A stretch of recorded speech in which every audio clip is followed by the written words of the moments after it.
কখনো কোনো বৃক্ষকে দেখেছেন? এই ধরিত্রী থেকে ততটুকুই জল নেয় যতটুকু তার প্রয়োজন।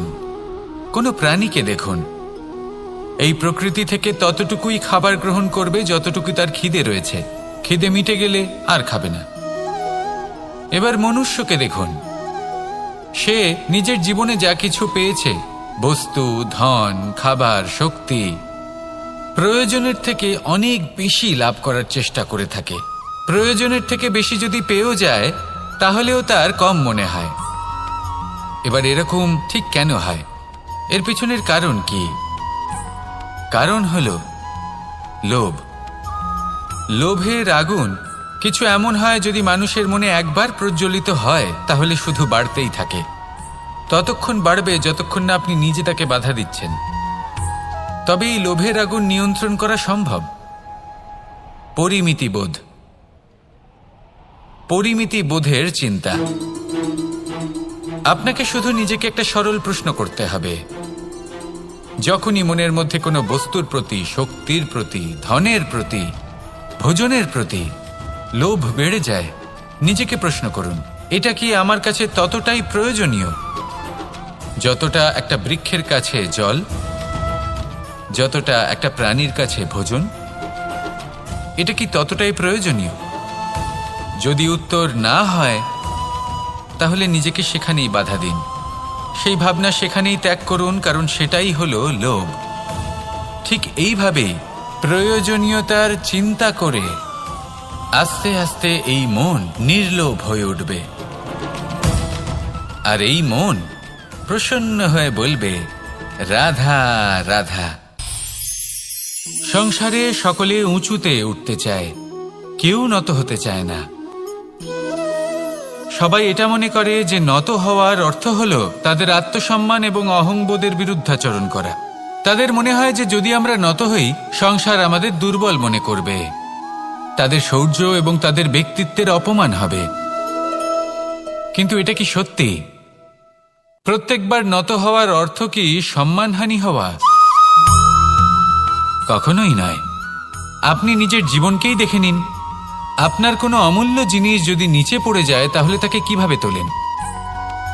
সেই বস্তুকে তোলার জন্য আপনাকে নত হতেই হবে। আপনি বড়দের আশীর্বাদ কিভাবে লাভ করেন? আপনি নত হয়ে তবেই তাদের আশীর্বাদ লাভ করতে পারেন, তাই না? ভেবে দেখুন, আপনি একটা পথে হাঁটছেন, আপনি দেখতে চাইছেন যে আপনি সঠিক পথে হাঁটছেন কিনা, পায়ের নিচে কাঁটা পড়ে আছে কিনা। কিভাবে দেখবেন? আপনাকে সেই মাথা নত করেই দেখতে হবে। এর অর্থ কি? অর্থ খুব সহজ। প্রত্যেকবার নত হওয়া অনুচিত নয়, সেটা কোনোভাবেই সম্মানহানি নয়। পরিস্থিতি অনুসারে এবং যেখানে প্রয়োজন আপনি নত হতে শিখে গেলে আপনি অনেক কিছুই লাভ করতে পারবেন। জ্ঞান, মান, গুণ, বিশ্বাস। সেই জন্য প্রয়োজন এবং পরিস্থিতি অনুসারে নত হতে শিখুন। এতে অনুচিত কিছুই নেই। আত্মসম্মান থাকা অত্যন্ত প্রয়োজনীয়, কিন্তু তা যেন কখনো অহংকারে পরিণত না হয়। এই বিষয়ে অবশ্যই নজর রাখবেন এবং আমার সাথে ভালোবেসে বলবেন, রাধা রাধা। মানুষের জীবন দেখলে এতে সংকটও আসবে, বিপদও আসবে, অনেক সমস্যাও আসবে। কখনো কখনো এমন সময় আসবে যখন আমাদের আপনজনের থেকে সাহায্য চাইতে হয়। আমরা সাহায্য চাই আর তারা সাহায্য করেও দেন, আমাদের সংকট থেকে মুক্তও করে দেন।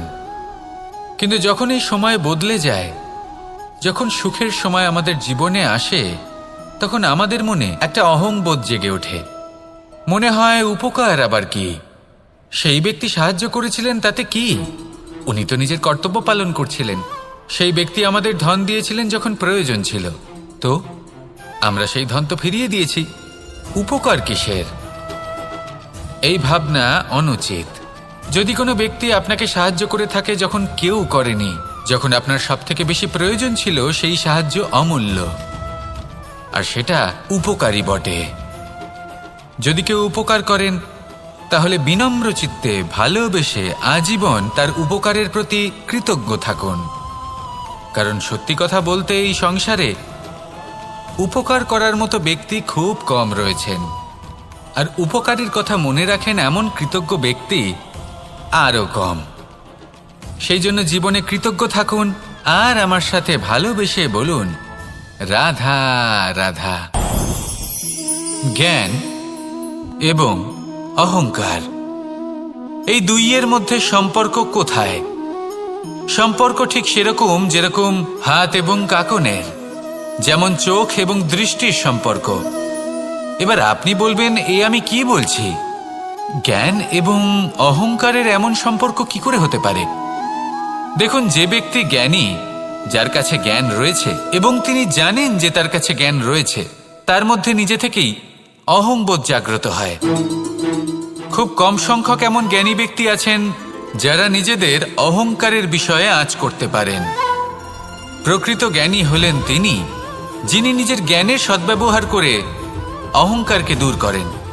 উচিত সময়ে বুঝে যান, নিজের অন্তর যাচাই করে এই বিষয়টা দেখেন যে তার অন্তরে অহংবোধ জাগ্রত হচ্ছে এবং নিজেকে সেখানেই থামিয়ে দেন, যাতে অহংকারের পথে তিনি অগ্রসর না হয়ে যান। এই অহংকার কখন উচিত, কখন অনুচিত, কখন প্রয়োগ করা উচিত, উচিত নয়, কখন বাধা দেওয়া উচিত, এটা শেখা অত্যন্ত প্রয়োজনীয়। আর যদি এটা আপনি শিখতে পারেন, তাহলে আপনি একজন জ্ঞানীও হয়ে উঠবেন এবং সুখীও থাকবেন।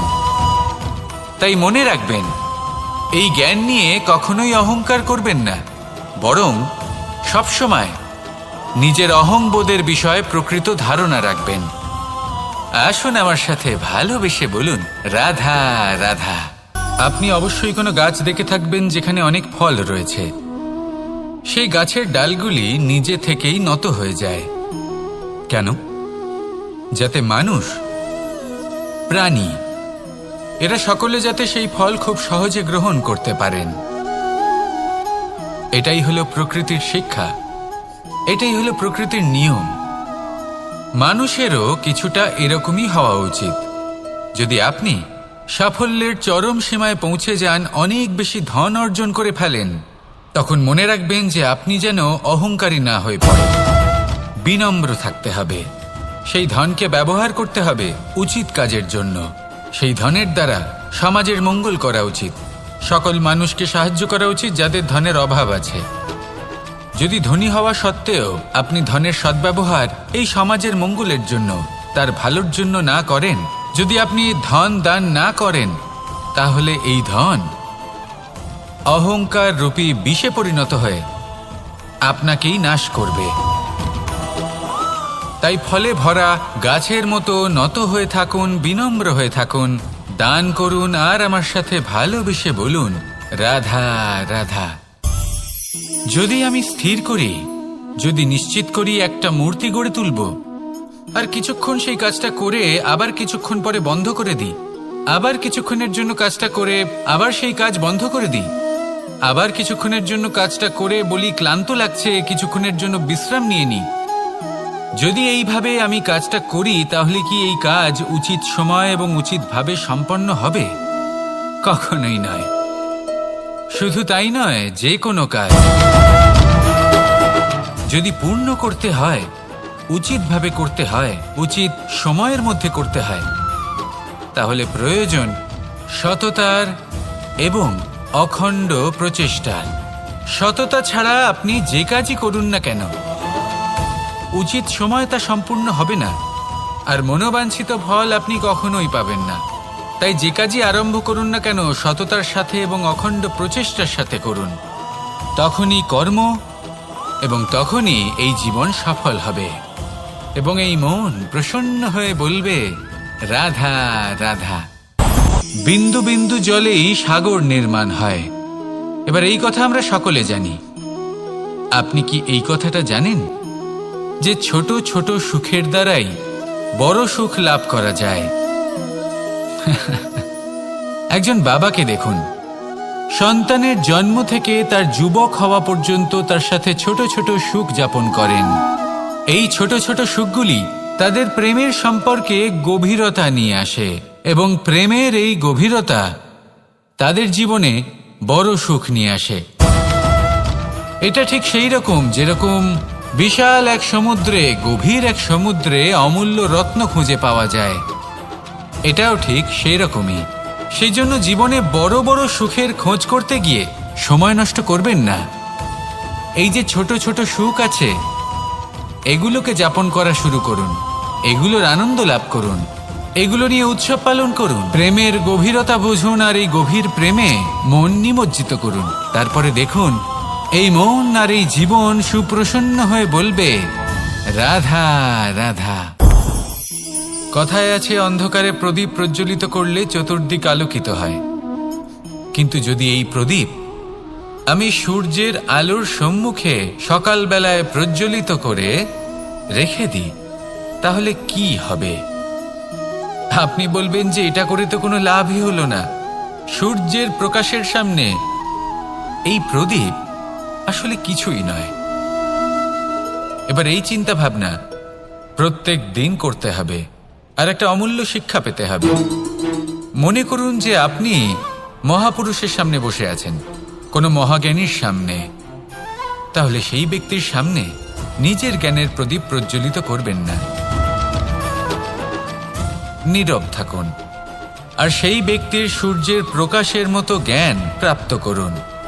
যতটা পারবেন জ্ঞান লাভ করুন। যদি এমন কোনো সময়, এমন কোনো স্থানে আপনি আছেন যেখানে চতুর্দিক অন্ধকার, কারোর কাছেই জ্ঞান নেই, সেখানে নিজের জ্ঞানের প্রদীপ প্রজ্বলিত করুন। এমন করলে দুদিক থেকেই আপনার লাভ হবে। আপনার জ্ঞান প্রাপ্তিও হবে আর জ্ঞানের সঠিক প্রয়োগও করতে পারবেন। আর এই মন প্রসন্ন হয়ে বলবে, রাধা রাধা।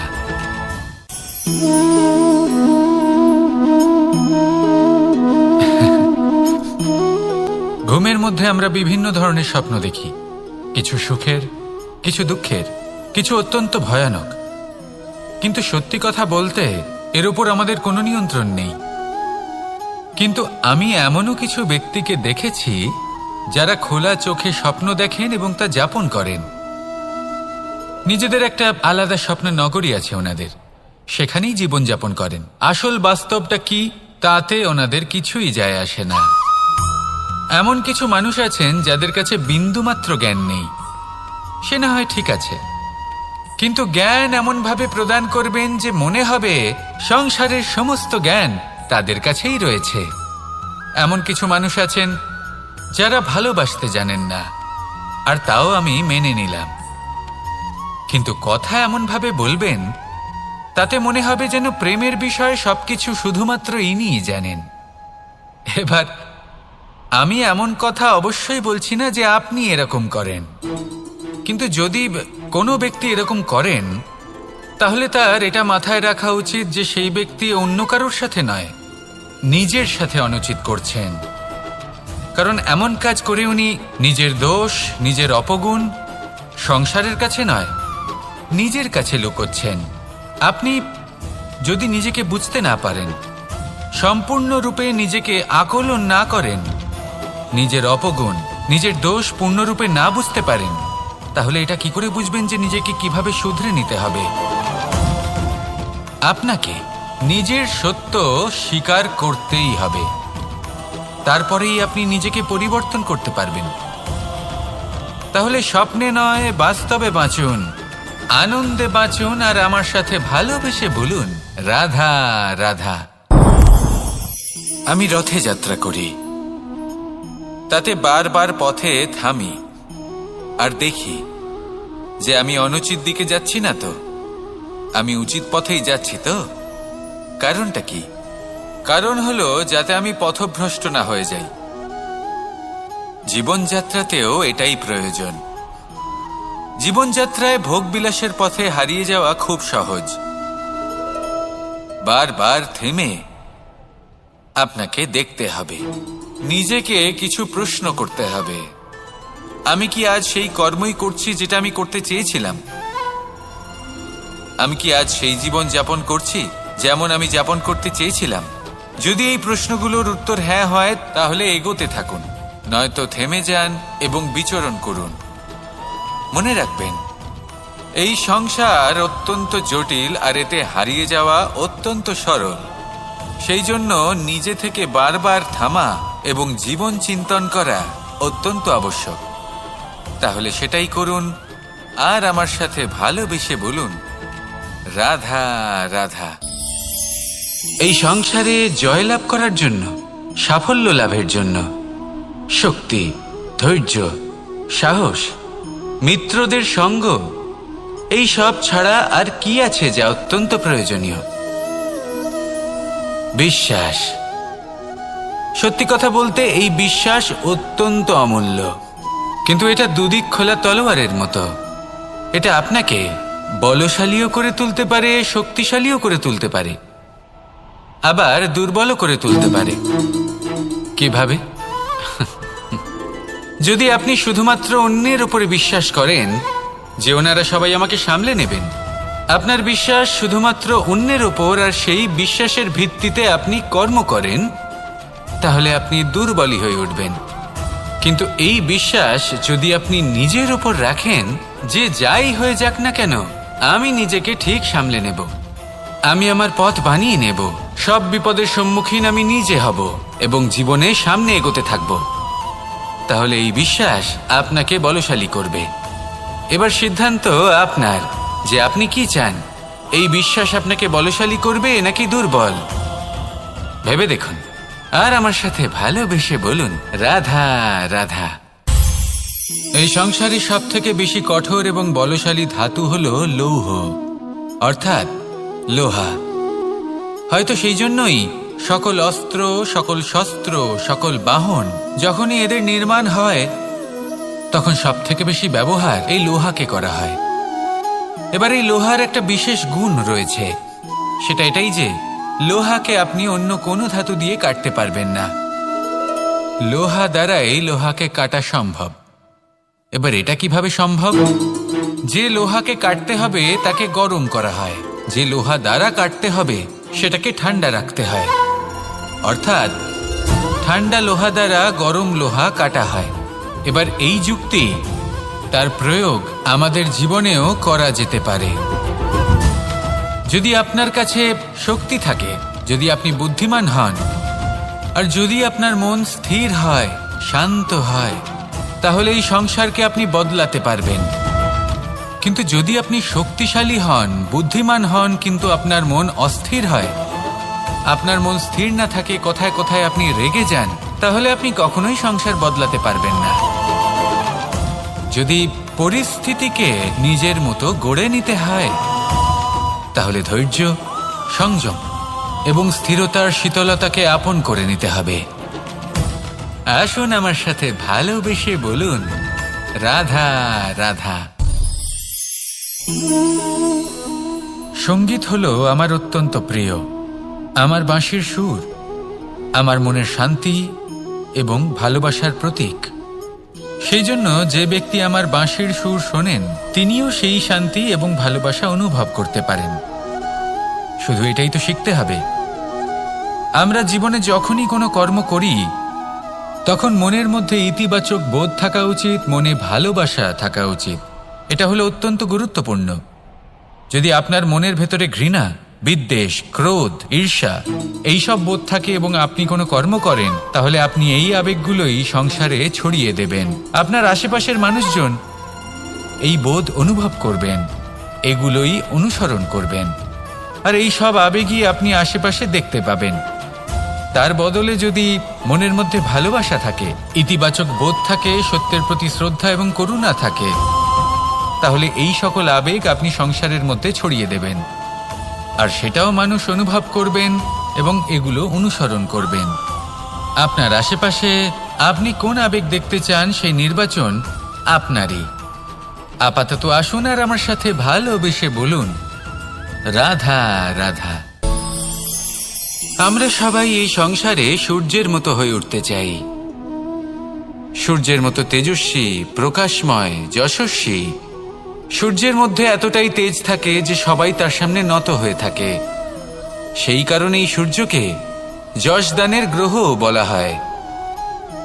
আমরা সবাই সূর্যের মতো উজ্জ্বল হতে চাই, কিন্তু তার জন্য সূর্যকে প্রত্যেক দিন জ্বলতে হয়। এই সংসারে শুভ ভাব, পবিত্রতা নিয়ে আসার জন্য প্রকাশ ছড়িয়ে দেওয়ার জন্য। সূর্যকে প্রত্যেক দিন অস্তও যেতে হয়, আবার উদিতও হতে হয়, প্রত্যেক দিন জ্বলতে হয়। সূর্য একদিনের জন্য অবকাশ লাভ করেন না।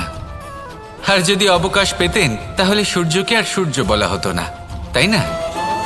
সেই জন্য আপনি যদি সূর্যের মতো হয়ে উঠতে চান, সেই রকম উজ্জ্বল হতে চান, তেজস্বী হতে চান, তাহলে সূর্যের মতো জ্বলতে হবে, অর্থাৎ অগাধ পরিশ্রম করতে হবে। আসুন আমার সাথে ভালোবেসে বলুন, রাধা রাধা। আমরা জীবনে চলতে চাই, সামনে এগোতে চাই, কিন্তু কখনো কখনো এমন হয় যে আমরা আমাদের লক্ষ্য দেখতেই পাই না। আমরা চিন্তিত হয়ে পড়ি, ব্যতীত হয়ে পড়ি, আমরা কিছু বুঝতেই পারি না, এই মন অশান্ত হয়ে যায়।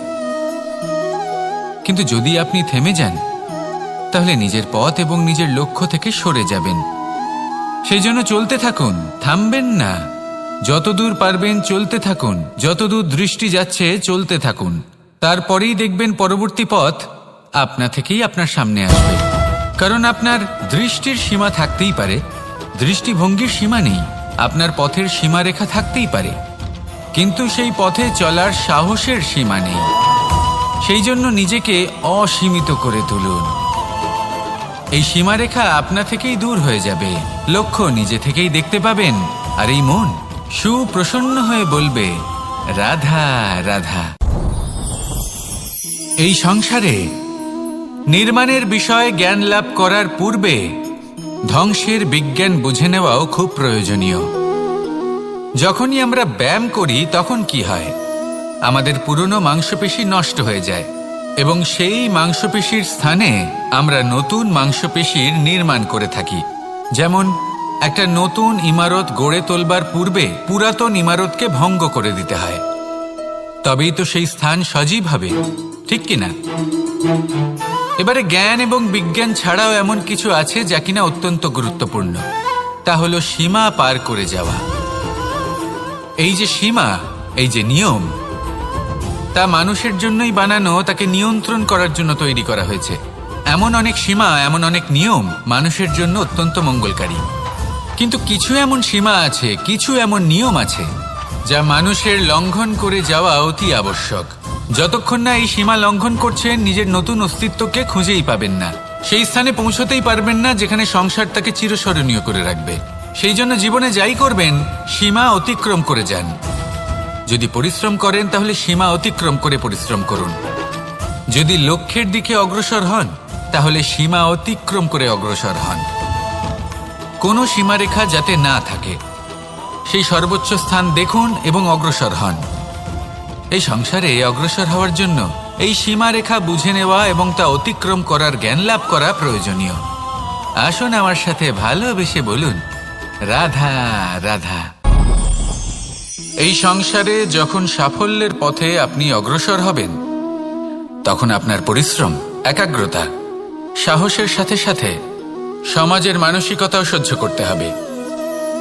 প্রত্যেক ব্যক্তি কিছু না কিছু ভাবেন, কিছু না কিছু বলেন। কিছু মানুষ এমন আছেন যারা ভাববেন যে আপনি কিছুই করতে পারবেন না, তারা আপনার নিন্দা করবেন, আর এই নিন্দার কথা ভেবেই আমরা ভয়ভীত হয়ে পড়ি। সেই কারণে নিজেদের আশা, নিজেদের বিশ্বাস হারিয়ে ফেলি। এবার যদি সেই নিন্দার ভয়ে আমরা লক্ষ্যচ্যুত হই তাহলে সেটা অনুচিত। সেই জন্য জীবনে শুধু পরিশ্রম করতে থাকুন, সামনে এগোতে থাকুন, সবাইকে দেবে। আসুন আমার সাথে ভালোবেসে বলুন, রাধা রাধা। আমি রাধাকে ভালোবাসি, আর এই কথাটা সমগ্র সংসার জানে। আর সময় অন্তরে লীলার দ্বারা, বিভিন্ন ঘটনা দ্বারা, কর্মের দ্বারা আমি নিজের এই ভালোবাসা রাধার সামনে প্রকাশ করি। এবার আপনি বলবেন, এসবের কি প্রয়োজন? রাধা কি এই কথা জানে না যে কৃষ্ণ তাকে কতটা ভালোবাসে? অবশ্যই জানে, কিন্তু এই যে ভালোবাসা, তা মনে রেখে দেওয়ার জন্য নয়, তা প্রকাশ করার জন্য। আর বারংবার এই ভালোবাসাকে প্রকাশ করা উচিত, উচিত সময় এবং উচিত সুযোগ দেখে। কিরকম? এবার যদি আপনি প্রেমীর সাথে কোনো উৎসবে থাকেন তাহলে তার সাথে নৃত্য সঙ্গীত করুন। যদি ভিড়ের মাঝে থাকেন তখন প্রেমীকে সম্মান করুন, একান্তে প্রসাধন করুন। দুঃখের সময় তার হাত ধরে থাকুন, সুখের সময় আলিঙ্গন করে রাখুন। এই প্রেম যত প্রকাশ করবেন ততই এই প্রেমের বৃদ্ধি হবে। এই প্রেম আরো বেশি গভীর হবে, অটুট হবে। তাই এই প্রেমকে মনে নয়, আপনার জীবনে স্থান দিন। মন খুলে প্রকাশ করুন আর আমার সাথে ভালোবেসে বলুন, রাধা রাধা। এবার ধরুন আমাকে দ্বারকা থেকে হস্তিনাপুর যেতে হবে, আর পথে আমি প্রত্যেকটা এমন স্থানে দাঁড়াচ্ছি যেখানে আমার মন আপ্লুত করার মতো কোনো দৃশ্য দেখতে পাচ্ছি, বা কোনো ব্যক্তিকে দেখতে পাচ্ছি, বা কোনো প্রসঙ্গ দেখতে পাচ্ছি, বা কোনো নাটক দেখতে পাচ্ছি। তাহলে কি আমি কখনো হস্তিনাপুরে উচিত সময়ে পৌঁছতে পারবো? কখনোই নয়। মানুষকেও ঠিক এই কথাটাই মাথায় রাখতে হবে। মানুষ মনের মধ্যে একটা লক্ষ্য স্থির করেন, সেই পথে অগ্রসর হয়ে পড়েন। এবার সেই পথে এগোতে এগোতে অনেক মানুষজন, অনেক ঘটনা, অনেক সমস্যা চলে আসে, যার ফলে তার মন বিচলিত হয়ে পড়ে।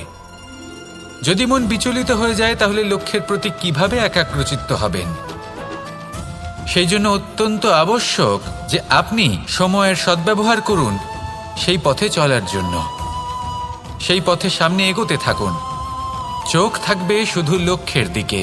যখনই আপনি বুঝবেন যে আপনি লক্ষ্যভ্রষ্ট হচ্ছেন, আবার সেই পথে নিজেকে টেনে আনুন।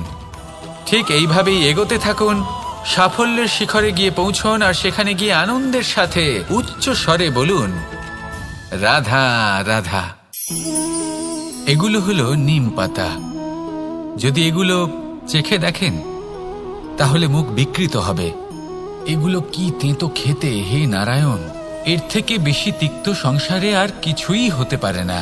হয়তো আপনি এগুলো ফেলেও দেবেন, কিন্তু যদি এই স্বাদের ঊর্ধ্বে উঠে এই নিমের বিষয়ে আপনারা জানতে চেষ্টা করেন, তাহলে আপনি জানতে পারবেন যে এই নিম কতটা বেশি গুরুত্বপূর্ণ, কত গুরুত্বপূর্ণ ওষুধ, আর আমাদের শরীরের জন্য কতটা বেশি লাভজনক। এই নিম, এর মধ্যে অনেক রোগের উপশম নিহিত রয়েছে। এবার জীবনে আমরা বিভিন্ন মানুষের সাথে পরিচিত হই, নেত্র দ্বারা তাদের দেখি, কিন্তু তাদের আমরা খুব একটা পছন্দ করি না। সেক্ষেত্রে আমাদের কি করা উচিত? অন্তর মন দিয়ে তাদের দেখা উচিত। ওনাদের রূপ রং নয়, ওনাদের ব্যবহার, ওনাদের গুণাবলী দেখা উচিত। কারণ হতে পারে ঠিক যেমন নিম পাতা বাস্তবে খুব তেঁতো কিন্তু আমাদের শরীরের পক্ষে লাভজনক, সেইভাবেই এইসব মানুষ যাদের দেখলে আমাদের ভালো লাগে না, যাদের রূপ রং আমাদের পছন্দ হয় না, হয়তো সেই মানুষগুলোই আমাদের জীবনকে পূর্ণরূপে পাল্টে দিতে পারেন। হতে পারে তাদের মধ্যে এমন ক্ষমতা রয়েছে, আমাদের সুখ, শান্তি, প্রেরণা প্রদান করতে পারেন, আমাদের দুঃখ হরণ করতে পারেন, আমাদের পথ দেখাতে পারেন। সেই জন্য যখনই কোনো ব্যক্তিকে দেখবেন, চর্মচক্ষু নয়, অন্তর্মন দিয়ে দেখবেন, রূপ রং নয়, গুণাবলী দেখবেন। মানুষকে আরো ভালোভাবে বুঝতে পারবেন, আর এই মন প্রসন্ন হয়ে বলবে, রাধা রাধা।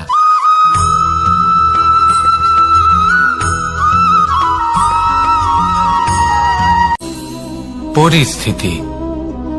অনেক মানুষের মুখে আমরা এই শব্দ শুনি। জীবনে যখন অসফল হই, দুঃখ আসে, সংকট আসে, কোনো বিপদ ঘনিয়ে আসে, তখন সমস্ত দোষ আমরা পরিস্থিতির ওপর চাপিয়ে দিই। আর দেখতে গেলে কোথাও না কোথাও ঠিকই করি। এই পরিস্থিতি প্রত্যেক দিনের মতো পাল্টাতে থাকে, কিন্তু এই দিন, এই রাত, এমন কেউ আছেন যিনি এর ওপরেও নিয়ন্ত্রণ সাধন করেন, আর তিনি হলেন সূর্য। ঠিক সেই রকমই আমাদের জীবনেও সূর্য হলো এই মন। যদি এই মনের উপর আমরা নিয়ন্ত্রণ করতে পারি, তাহলে আমরা জীবনকেও নিয়ন্ত্রণ করতে পারবো। প্রথমে এই মনের রাজা হয়ে উঠতে হবে। তাই মনে রাখবেন, যদি মন দুর্বল হয় তাহলে পরিস্থিতি আমাদের সমস্যা বলে মনে হবে। এই মন যদি স্থির হয়, পরিস্থিতি প্রতিস্পর্ধা বলে মনে হবে। আর এই মন যদি শক্তিশালী হয়ে ওঠে, তাহলে যে কোনো পরিস্থিতি আপনার কাছে একটা সুযোগ মাত্র, এমন এক সুযোগ যাতে অগ্রসর হয়ে আপনি মহান হয়ে উঠতে পারেন। এই মনের শক্তির বৃদ্ধি ঘটান, মহান হয়ে উঠুন, আর আমার সাথে ভালোবেসে বলুন, রাধা রাধা। খুব সুন্দর একটা কাহিনী আছে। একবার এক ব্যক্তি নিজের অসফলতার জন্য ত্রস্ত হয়ে সময় দেবতার তপস্যা করতে বসলেন।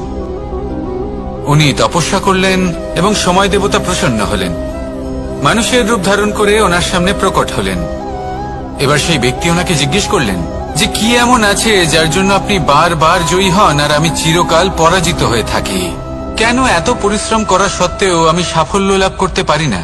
তখন সময় দেবতা উত্তর দিলেন যে দিন হোক বা রাত, ঝড় হোক বা ভূমিকম্প, রোদ হোক বা বৃষ্টি হোক, সময়ের সূত্রপাত হোক বা প্রলয়, আমি থামি না, আমি চলতেই থাকি। আর সেই জন্য যিনি থেমে যান তিনি পরাজিত হন আর আমি জয়ী হই। এটাই আমাদের শিখতে হবে। জীবনে সবসময় চলতে থাকুন, কখনো থামবেন না। হ্যাঁ, কিছুক্ষণের জন্য বিরতি নিতে পারেন, বিশ্রাম করার জন্য, নিজেকে আরো সশক্ত করে তোলার জন্য, কিন্তু থেমে যাবেন না। নিরন্তর কর্ম করতে থাকুন, পরিশ্রম করতে থাকুন, তবেই এই সংসার আপনাকে মনে রাখবে। আসুন আমার সাথে ভালোবেসে বলুন রাধা রাধা। আমাদের জীবনে গুরুজনেরা, জ্ঞানী মানুষজন সবসময় একটা কথা বলেন, ধৈর্য ধরো। শুধুমাত্র দুটো শব্দ, কিন্তু কতটা বিশাল সেটা বোঝার চেষ্টা করুন। ছোট একটা অস্ত্র হাতে নিন এবং একটা বিশাল পর্বতে নিরন্তর প্রহার করতে থাকুন, ধৈর্য ধরে সেই কাজ করতে থাকুন। এমন একদিন আসবে এই বিশাল পর্বতে আপনি একটা পথ তৈরি করবেন। কোনো ধনুর্ধর যখন নিজের বিদ্যা অর্জন করেন তখন তাকেও ধৈর্য ধরতে হয়, তার নিজেকে সময় দিতে হয়, তবেই সে ধনুর্বিদ্যা শিখতে পারে। সেইভাবে আমাদের জীবনেও ধৈর্য ধরার খুব প্রয়োজন। পরিবারে ধৈর্য রাখতে পারলে তাহলে আস্তে আস্তে দেখবেন প্রেম বৃদ্ধি পাচ্ছে। সমাজে যদি ধৈর্য রাখতে পারেন তাহলে আস্তে আস্তে এই সমাজ আপনাকে সম্মান করবে। যদি নিজের জীবনে ধৈর্য রাখতে পারেন তাহলে নিজে থেকেই আত্মবিশ্বাস বাড়বে, নিজের বিকাশ হবে। জীবনে সবই সম্ভব যদি ধৈর্য রাখতে পারেন। হয়তো আস্তে আস্তে হবে, কিন্তু হবে অবশ্যই। শুধু ধৈর্য রাখুন, কারণ ধৈর্যই সব থেকে বড় পুঁজি। আসুন আর আমার সাথে ভালোবেসে বলুন রাধা রাধা। আমাদের জীবনে যখনই আমরা কোনো বড় দায়িত্বের সম্মুখীন হই তখন আমরা তার থেকে দূরে পালাই আর এই অজুহাত দিই যে না না, এত বেশি ভার বহন করার যোগ্যতা আমার নেই, আমি করতেই পারবো না। দেখুন, এই সংসারে ভিন্ন ভিন্ন ধরনের গাছ আছে, ছোট গাছ, বড় গাছ, কিন্তু বটগাছের মতো বড় এবং নিবিড় গাছ আর একটাও নেই। সে নিঃস্বার্থভাবে এই সংসারকে সেবা করে যায়, ছায়া প্রদান করে, শীতলতা প্রদান করে। আর যখন এমন সময় আসে যখন তার ওপর বোঝা অত্যন্ত বেড়ে যায়, সে কিন্তু কোনোভাবেই ভেঙে পড়ে না। তখন সে নিজের নিঃস্বার্থ কর্মের ফল লাভ করে, সেই নিঃস্বার্থ কর্ম যা সে করেছে। তার দেহ থেকে ছোট ছোট ঝুড়ি বার হয় এবং তা কাণ্ডের আকার ধারণ করে। সেই কাণ্ড মাটির কাছে পৌঁছয় এবং তারপর তা বটগাছের সহায়ক হয়ে ওঠে। সে ভেঙে পড়ে যায় না। এইভাবে আপনিও জীবনে নিঃস্বার্থভাবে সবার সেবা করুন, ভালোবাসুন, সবাইকে সাহায্য করুন। যেদিন আপনার ওপর বোঝা অত্যন্ত বেড়ে যাবে সেদিন এই সব মানুষ আপনাকে সাহায্য করার জন্য আসবেন, আপনার শক্তি হয়ে উঠবেন, আর আপনি বটগাছের মতোই মহান এবং বিশাল হয়ে উঠবেন। আসুন আর আমার সাথে ভালোবেসে বলুন রাধা রাধা। মানুষ তার জীবনে দুই ধরনের পরিস্থিতিকে খুব ভয় পায়। এক, কোনো কারণবশত কারোর সামনে নত হওয়া। দুই, কোনো কারণে নিজের চরিত্র থেকে, নিজের মূল্যবোধ থেকে বিচ্যুত হওয়া। এবার কেন হয় এরকম যে কথায় কথায় কারোর সামনে নত হতে হয়? কেন বারংবার নিজের চরিত্র থেকে চ্যুত হতে হয়? এরকম কেন হয়? এটা তখনই হয় যখন আমাদের শিক্ষা এবং মূল্যবোধের অভাব থাকে। যদি মানুষের মধ্যে প্রকৃত শিক্ষা থাকে তাহলে এই সংসারে কোনো সময় এবং কারোর সামনেই নত হওয়ার কোনো প্রয়োজন নেই। যদি মানুষের মধ্যে মূল্যবোধ থাকে তাহলে তাকে নিজের মূল্যবোধ বা চরিত্র থেকে বিচ্যুত হতে হয় না, তা সে যাই হয়ে যাক না কেন। কোনো বালককে যদি জন্ম থেকেই সুশিক্ষার অধিকারী করা হয়, শিক্ষিত করা হয়, মূল্যবোধের অধিকারী করা হয়, তবে সে এই সংসারে এমন কর্ম করবে যাতে সে নিজেকে, নিজের পরিবারকে, সমগ্র সমাজকে গর্বিত করতে পারে। শিক্ষা লাভ করুন, মূল্যবোধ লাভ করুন এবং আমার সাথে ভালোবেসে বলুন, রাধা রাধা। আমাদের সকলের জীবনে একটা লক্ষ্য থাকে যেটা আমরা লাভ করতে চাই। ঠিক যেন একটা প্রতিস্পর্ধা বিদ্যমান যে কে সব থেকে আগে নিজের লক্ষ্যে পৌঁছতে পারবে।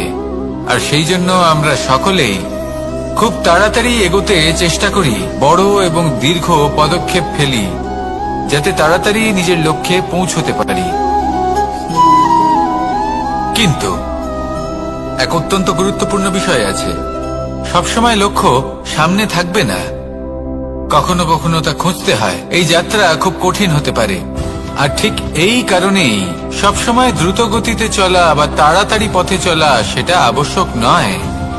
তার থেকেও বেশি গুরুত্বপূর্ণ হলো ভেবেচিন্তে তারপর পথ চলা। যদি ভেবেচিন্তে পদক্ষেপ ফেলেন, চলতে পারেন, তাহলে সেটাই সর্বশ্রেষ্ঠ পদক্ষেপ। কখন কোন দিকে যেতে হবে, কখন কোথায় দিক পাল্টানো যাবে না, কখন গতি বেশি রাখতে হবে, কখন কম, কখন থামবো, কখন চলবো, এই সব কিছুর বিষয়ে জ্ঞান অত্যন্ত গুরুত্বপূর্ণ এবং ভেবে চিন্তে চলতেই হবে। সেই জন্য শুধু তীব্র গতিতে সামনে এগোলে চলবে না, ভাবনা চিন্তা করে এগোতে হবে। আসুন আমার সাথে ভালোবেসে বলুন, রাধা রাধা। কখনো কোনো প্রজাপতিকে উড়তে দেখেছেন? কি সুন্দর উড়ে বেড়ায় সে, এক ফুল থেকে অন্য ফুলে, এক পাতা থেকে অন্য পাতার উপর। কিন্তু সে কিভাবে উড়তে শেখে কখনো ভেবেছেন? জন্ম থেকেই কিন্তু প্রজাপতির ডানা থাকে না, ও কিন্তু ছোট্ট একটা ডিমের আকারে জন্ম লাভ করে। তারপর সেই ডিমটি ভেঙে একটি কীট বাইরে আসে। আস্তে আস্তে সে বড় হয়, ওর শক্তি বৃদ্ধি পায়। তারপর সে সেই কীট দশা ত্যাগ করে নিজের ডানাগুলি মেলে। এই প্রক্রিয়া তার কাছে সরল নয়, অত্যন্ত যন্ত্রণাদায়ক প্রক্রিয়া, কিন্তু সে সেই যন্ত্রণা মেনে নেয়।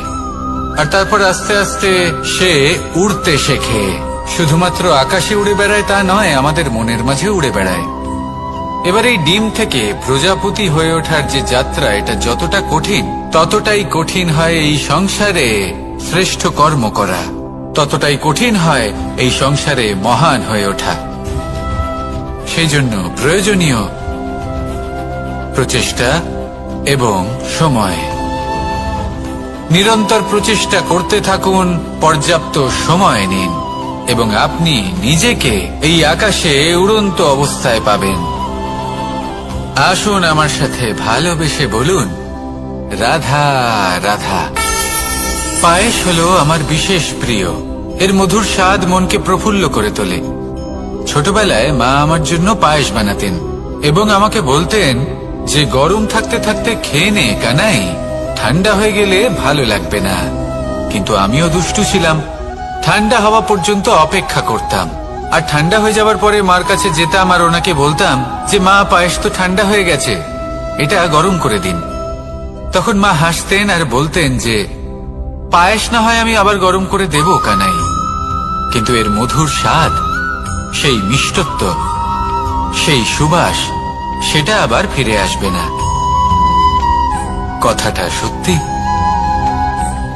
আর এই সত্যটাই আমাদেরও জীবনের সত্য। আমাদের জীবনের মধুর সম্পর্কগুলি, এতে যখন কটুভাব প্রবেশ করে তখন সেই মিষ্টত্ব ফিরিয়ে আনা প্রায় অসম্ভব ব্যাপার হয়ে যায়। আপনি চেষ্টা করে সেই সম্পর্ক ঠিক করতেই পারবেন, তার জন্য অগাধ পরিশ্রম করতে হবে, কিন্তু আবার সেই মিষ্টত্ব কখনো ফিরে আসবে না। সেই জন্য আপনার জীবনের যে মধুর সম্পর্ক আছে, যতটা সম্ভব চেষ্টা করুন তাতে মিষ্টত্ব বজায় রাখতে। কটুভাব আসতে দেবেন না। আসুন আর আমার সাথে মধুর স্বরে বলুন, রাধা রাধা। শব্দ, শব্দ আসলে কি? শুধুই কয়েকটি অক্ষরের সমষ্টি, নাকি আমাদের বাণী? এই শব্দ এমন এক শক্তি যা কাউকেই নিজের বশবর্তী করে ফেলতে পারে। শব্দ এমন এক অস্ত্র যা কাউকে ক্ষত বিক্ষত করে দিতে পারে। এই শব্দ হলো একটি নাদ স্বরূপ যা কোনো ঘুমন্ত ব্যক্তিকেও জাগিয়ে তুলতে পারে এবং নিজের লক্ষ্যের দিকে অগ্রসর করতে পারে। শব্দে এত শক্তি আছে যে কারোর মনে এতটা আঘাত দিতে পারে যে সে হয়তো জীবনে আর কখনো এগোতেই পারল না। তাহলে এই শব্দের প্রয়োগ খুব ভেবেচিন্তে করবেন। এবং এই শব্দের মতোই হলো নীরবতা। অনেক সময় এই নীরবতা আমাদের সহায়ক হয়ে ওঠে।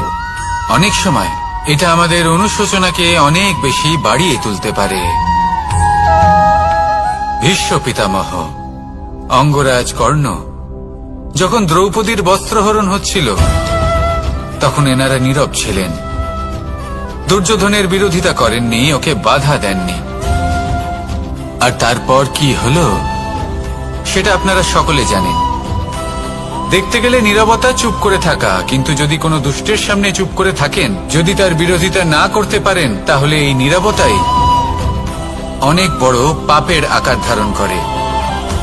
মনে রাখবেন আর আমার সাথে ভালোবেসে বলবেন, রাধা রাধা।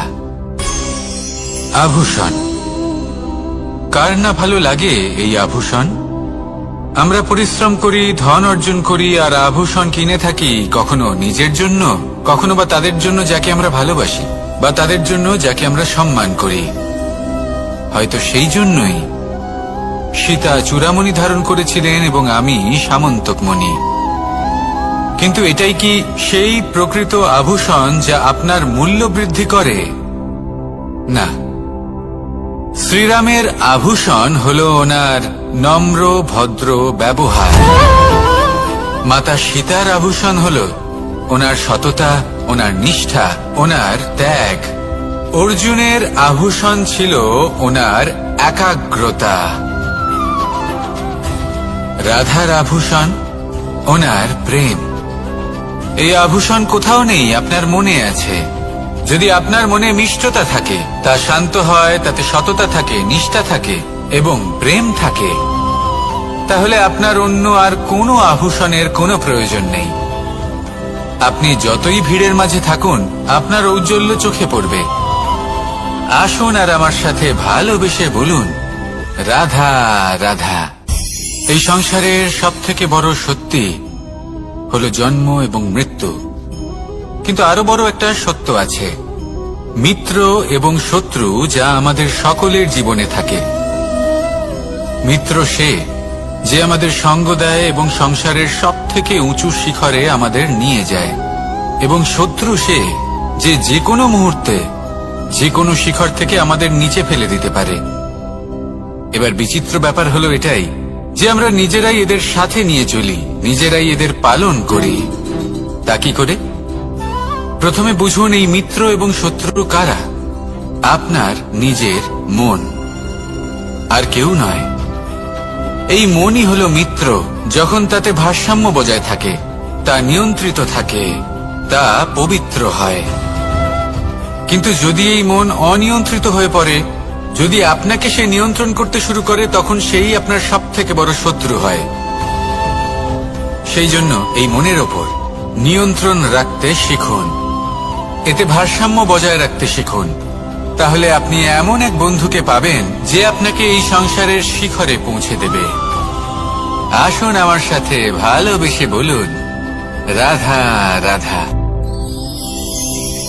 ঈশ্বর আসলে কে? সংসারের বেশিরভাগ মানুষের কাছে ঈশ্বর হলেন এই সংসারের রচয়িতা, পালনকর্তা। কারোর কাছে উনি জ্ঞাতা, কারোর কাছে উনি হলেন আস্থার প্রতীক, আবার কারোর জন্য শুধুমাত্র অন্ধবিশ্বাস। কিন্তু এই ঈশ্বর কি কোনো শরীর, নাকি একটা বোধ, নাকি শুধুই শ্রদ্ধা? ঈশ্বর হলেন তিনি যিনি হলেন আপনার ইষ্ট। সেই জন্যই তো গুরু, মাতা, পিতা এনাদেরও ঈশ্বরই বলা হয়েছে। যাদেরকে আমরা ঈশ্বর বলে মনে করি, যারা আমাদের ইষ্ট, তারা আমাদের একটি পথ দেখান, একটি দিকে চালিত করেন। সেই পথে চলে আপনি শুভ কর্ম করতে পারেন। আর যখন কোনো ব্যক্তি তার ঈশ্বরের আদেশ পালন করেন তখন সে নিজে থেকেই শুভ পথে অগ্রসর হয়ে যান। বেশ কয়েকজন মানুষ ঈশ্বরের ওপর আস্থা রাখেন এবং ভাবেন যে অনুচিত কোনো কাজ করা উচিত নয়, ঈশ্বর দেখছেন।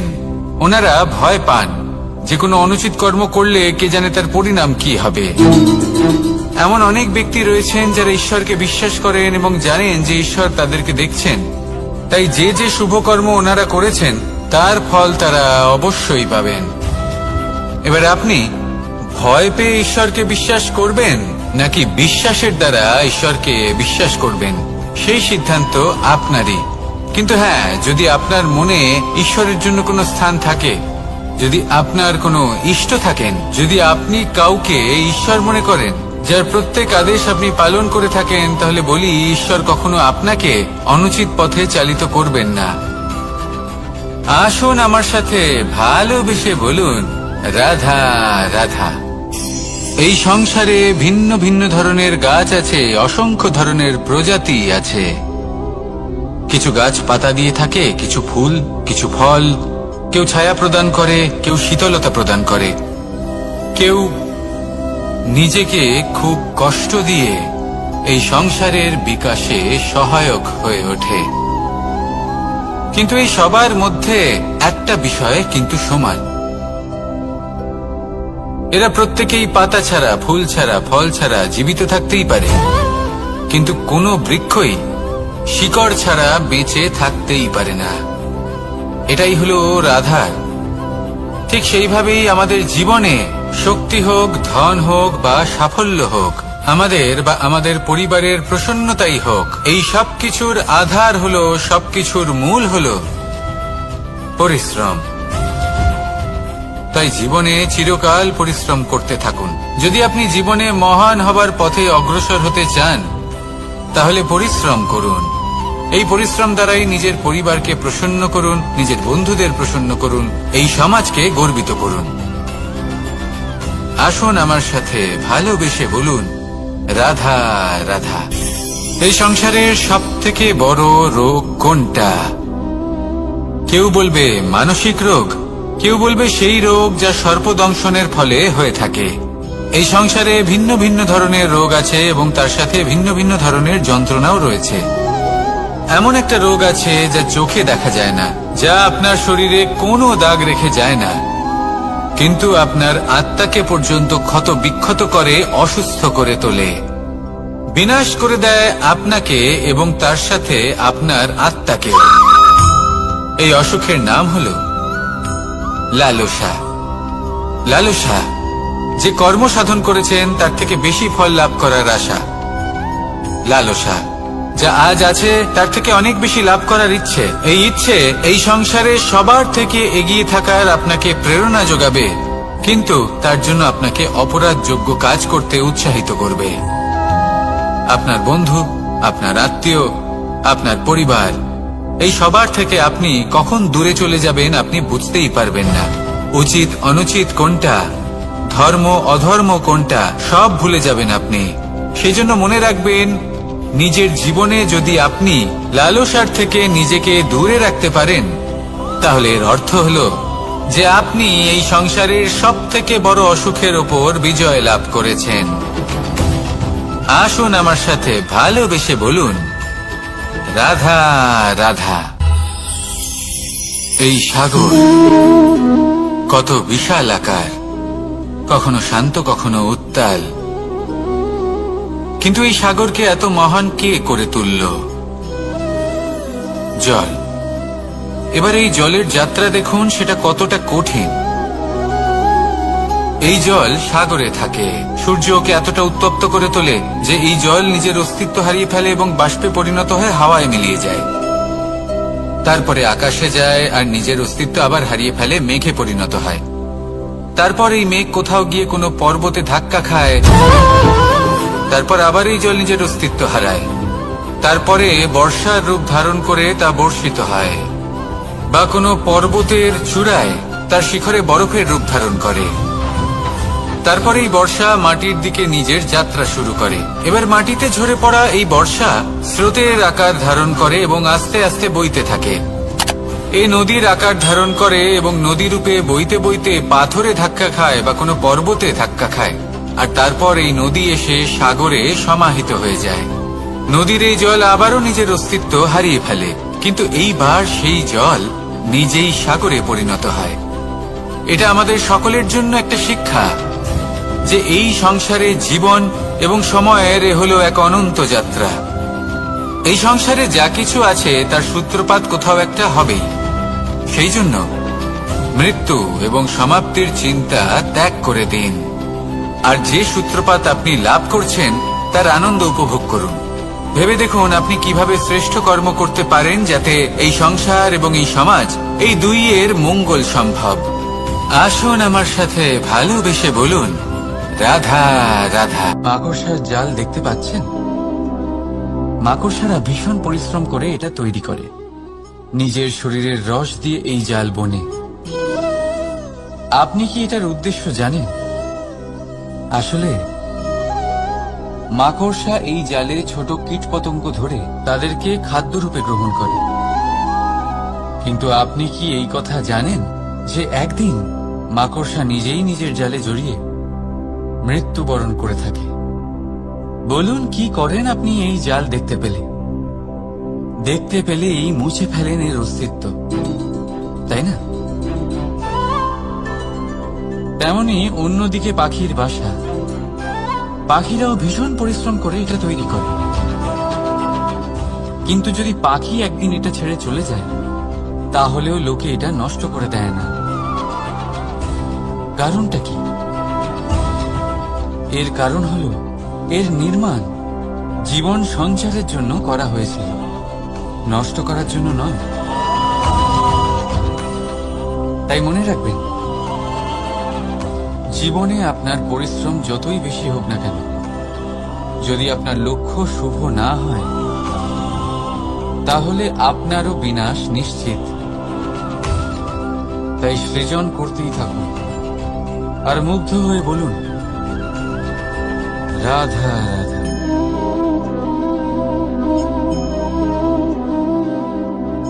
আপনার কি মনে হয় আমি কি করছি? আপনি বলবেন আমি প্রদীপ জ্বালাচ্ছি। সঠিক, কিন্তু প্রশ্ন হচ্ছে যে আমি কি আপনাকে বলেছি যে একে প্রদীপ বলা হয়? না। এই প্রদীপ কি নিজেই নিজের পরিচয় আপনাকে দিয়েছে? না। তাহলে আপনি কি করে জানলেন যে একে প্রদীপ বলা হয়? উত্তর হচ্ছে, করবে যে লোকে আপনাকে প্রদীপ ভেবে ভালোবাসবে, নাকি সাপ ভেবে ভীত হয়ে থাকবে। রাধা রাধা। সময় কত বিচিত্র হয়। সময় আমাদের পক্ষে থাকলে আমরা নিজেদের রাজা মনে করে নিই, আর সেই সময় যদি বিপক্ষে চলে যায়, তাহলে নিঃস্ব হতে সময় লাগে না। তাই মানুষের একটা অভ্যেস আছে, খারাপ সময়ের জন্য কিছু সঞ্চয় করা। আত্মীয়, বন্ধু খারাপ সময় পাশ থেকে সরে যায়। যশ, মান প্রতিকূল সময় চিরস্থায়ী হয় না। তাই মানুষ মনে করে অর্থ সঞ্চয় করাই শ্রেয়। অর্থের কোনো হৃদয় নেই যা সময়ের সাথে পরিবর্তিত হবে। সংসার বলে সর্বদা অর্থ সঞ্চয় করতে থাকুন। খারাপ সময় অবশ্যই কাজে লাগবে, কিন্তু আমি বলবো শুভ কর্ম করতে থাকুন, আনন্দে থাকুন, নিজের ওপর আর ঈশ্বরের ওপরে বিশ্বাস রাখুন। খারাপ সময় কখনো আসবেই না। রাধা রাধা। প্রকৃতি মানুষকে এক বিশেষ শক্তি দিয়েছে, অন্য জীবের থেকে বেশি শক্তি দিয়েছে। স্মরণ শক্তি। এই শক্তি মানুষকে অন্য জীবের থেকে ভিন্ন করে, ইতিহাস রচনা করার প্রেরণা দেয়, জ্ঞানকে বংশানুক্রমে এগিয়েও নিয়ে যায়। আর যারা ভুলে যান, অধিকাংশ সময় তারা উপহাস আর দয়ার পাত্র হয়ে যান। কিন্তু এটাই কি প্রকৃত রূপে সত্য? না। এই স্মরণ শক্তি মানুষের বিকাশের সব থেকে বড় বাধা হয়ে দাঁড়ায়। তার মনকে দূষিত করে দেয়। খারাপ অভিজ্ঞতা, কারোর করা বিশ্বাসঘাতকতা, কারোর কটাক্ষ বেশিরভাগ মানুষই ভুলতে পারেন না। রাধা রাধা। মানুষ নিজের পরিবারের জন্য কত কিছুই না করে, দিন রাত পরিশ্রম করতে থাকে যাতে তার পরিবারের প্রয়োজন পূরণের জন্য অর্থ রোজগার করতে পারে। কিন্তু শুধু অর্থ রোজগার করাটাই কি যথেষ্ট? আপনি বলবেন হ্যাঁ, নিশ্চয়ই। অর্থ দিয়ে সবকিছু পাওয়া যায়, বিদ্যা পাওয়া যায়, বাড়ি পাওয়া যায়, ওষুধ পাওয়া যায়, আর কত কিছুই না পাওয়া যায়। এইসব একটা পর্যায় পর্যন্ত সঠিক, কিন্তু একটু মন দিয়ে ভেবে দেখুন, যখন কোনো শিশু অসুস্থ হয়ে পড়ে তখন সে ওই তিক্ত ওষুধ কেন খেয়ে নেয়? এই জন্য কারণ ওর পিতা সেই ওষুধ অর্থ দিয়ে কিনেছে? না, বরং এই জন্য কারণ তার পিতা যে তার সামনে দাঁড়িয়ে, তার উপরে তার বিশ্বাস আছে। বিশ্বাস আছে যে উনি তার কিচ্ছু হতে দেবেন না। এই বিশ্বাস, এই সংস্কার, এই শিক্ষা কখনো অর্থ দিয়ে পাওয়া যায় না। এটা পাওয়া যায় সেই সময় থেকে যা মাতা পিতা তাদের সন্তানের সাথে কাটিয়েছেন। তাই জীবনে অর্থ অবশ্যই উপার্জন করুন, কিন্তু নিজের পরিবারকেও সময় দিন, আনন্দ পাবে। রাধা রাধা। বিরোধিতা এমন এক শব্দ যা শুনে আমরা সবাই ভয় পেতে থাকি। যদি কেউ আমাদের বিরোধিতা করে তা আমাদের সহ্য হয় না। আমরাও কারোর বিরোধিতা করে কোনো শত্রুতা করতে চাই না। এই ধরনের ভাবনা আমাদের মনে আসতেই থাকে। কিন্তু বিরোধিতা, এই শব্দ আপনার শান্তির জন্য, আপনার সুখের জন্য কতটা গুরুত্বপূর্ণ তা আপনারা জানেন না। তাই যদি কাল এসে কেউ আপনার বিরোধিতা করে, তখন সবার আগে নিজেকে যাচাই করুন। আপনি কি ভুল করেছেন? আপনার দোষ কি? নিজের মধ্যে কি ত্রুটি আছে সেটা বোঝার চেষ্টা করুন।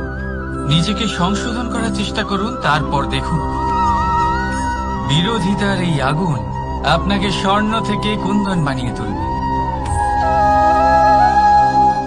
বলা হয় এই সংসারে খারাপ বেড়েই চলেছে, কিন্তু তার কারণ এ নয় যে খারাপ মানুষ বেড়ে চলেছে। তার কারণ হলো যে ভালো মানুষ, যাদের ভালো চিন্তা, ভালো বিচারধারা আছে, তারা খারাপের বিরোধিতা করতে পারে না। যদি আপনার সম্মুখে কোনো খারাপ কর্ম হয়, তাহলে তার বিরোধিতা করতে সংকোচ করবেন না, কারণ বিরোধিতার এই আগুন মন্দকে পিছুপা হতে অবশ্যই বাধ্য করে। রাধা রাধা। জীবনে আপনি এরকম মানুষও দেখবেন যারা এটা বলে, ভাবে, নিজেকেও বলে যে উনি সেই এমন ব্যক্তি যার মতো আমি হতে চাই। ঠিক আছে, কারোর থেকে প্রেরণা নেওয়াটা কোনো ভুল নয়, কিন্তু কখনো কখনো এই প্রেরণা গুরুত্বহীন হয়ে যায়, আর আমরা শুরু করে দিই সেই ব্যক্তিকে নকল করতে। এখানেই থেমে যায় আমাদের উন্নতি। এবারে দেখুন, সংসারে শত কোটি রঙের ফুল আছে, কিন্তু তারা কখনো একে অপরকে নকল করে না। সময়কে ব্যবহার করুন নিজের অস্তিত্ব নির্মাণ করার জন্য, কারণ কারোর ছায়া হওয়ার থেকে ভালো আপনি কারোর জন্য প্রেরণা হয়ে উঠুন। রাধা রাধা। আমরা সকলে পাথুরে রাস্তা এড়িয়ে চলি, কারণ এই পথের পাথর আমাদের যাত্রা আরো কঠিন করে তোলে, আমাদের পা আহত করে দেয়। কিন্তু একটা গুরুত্বপূর্ণ কথা আমরা ভুলেই যাই, এই কঠিন পথই না শুধু আমাদেরকে নিজেদের দুর্বলতার সাথে পরিচয় করায়, বরং আমাদের শক্ত হওয়ার প্রেরণাও দিতে থাকে। সময়ের সাথে ঠিক এমনটাই হতে থাকে। সবাই ভালো সময়ের অপেক্ষা করতে থাকেন, ভালো সময়ের জন্য পরিশ্রম করেন, তার জন্যই চিন্তা করেন, কিন্তু ভুলে যান যে ভালো সময় বহুবার আমাদের বিবেক নষ্ট করে দেয়। সেখানেই খারাপ সময় আমাদের বুদ্ধিকে সঠিক পথে চালিত করে। রাধা রাধা। ঘোড়াকে যতই প্রশিক্ষণ প্রদান করুন, তার মুখে লাগাম তো পরাতেই হবে। একজন ভালো চালক সেই ঘোড়ার লাগাম মাঝে মাঝে টেনে ধরে, তাকে সঠিক পথে চালিত করতে, যাতে সেই ঘোড়া দিকভ্রান্ত না হয়। এবার একটু ভাবুন, ঠিক এরকমই হয় আমাদের মন। যদি এটা বিবেকের লাগাম দিয়ে মাঝে মাঝে আমরা টেনে না ধরি, তাহলে আমাদের এই মন দিকভ্রান্ত হতে পারে। আর যদি আপনি আপনার লক্ষ্যে পৌঁছতে চান, তখন মনের এই লাগাম মাঝে মাঝে আপনাকে অবশ্যই টেনে ধরতে হবে, কারণ বিবেকের এই পথ প্রদর্শনই আপনাকে ভালোভাবে আপনার লক্ষ্যে পৌঁছে দেবে। মনে রাখবেন আর আমার সাথে ভালোবেসে বলবেন, রাধা রাধা। আপনি কখনো জাঁতা কল দেখেছেন? তাতে গম পেষা হয়। গমকে এমন ভাবে পেষা হয় যাতে আমরা তা খেতে পারি, জীবিত থাকতে পারি। আর যদি আপনি মন দিয়ে দেখেন, তাহলে কলের নিচের অংশ কখনো ঘোরে না, শুধুমাত্র উপরের অংশই ঘোরে। আর তবেই তা গম পিষতে পারে, আর তবেই রুটি তৈরি হতে পারে। কিন্তু ভেবে দেখুন, যদি কলের দুটো অংশই ঘুরতে থাকে, তাহলে কি হবে? তা গম পেশার বদলে একে অপরকে পিষে নিজেদের অস্তিত্ব শেষ করে দেবে। তাই জীবনে কোনো কাজ যখন মন আর মস্তিষ্ক মিশিয়ে করা হয়, তখনই তা সম্পন্ন হয়। কিন্তু যখন বিষয় হলো ভক্তির, তখন মস্তিষ্কের যুক্তির মৌন থাকা প্রয়োজন। আর যখন বিষয় হলো কর্ম আর ন্যায়, তখন মনের আবেগের মৌন থাকা প্রয়োজন।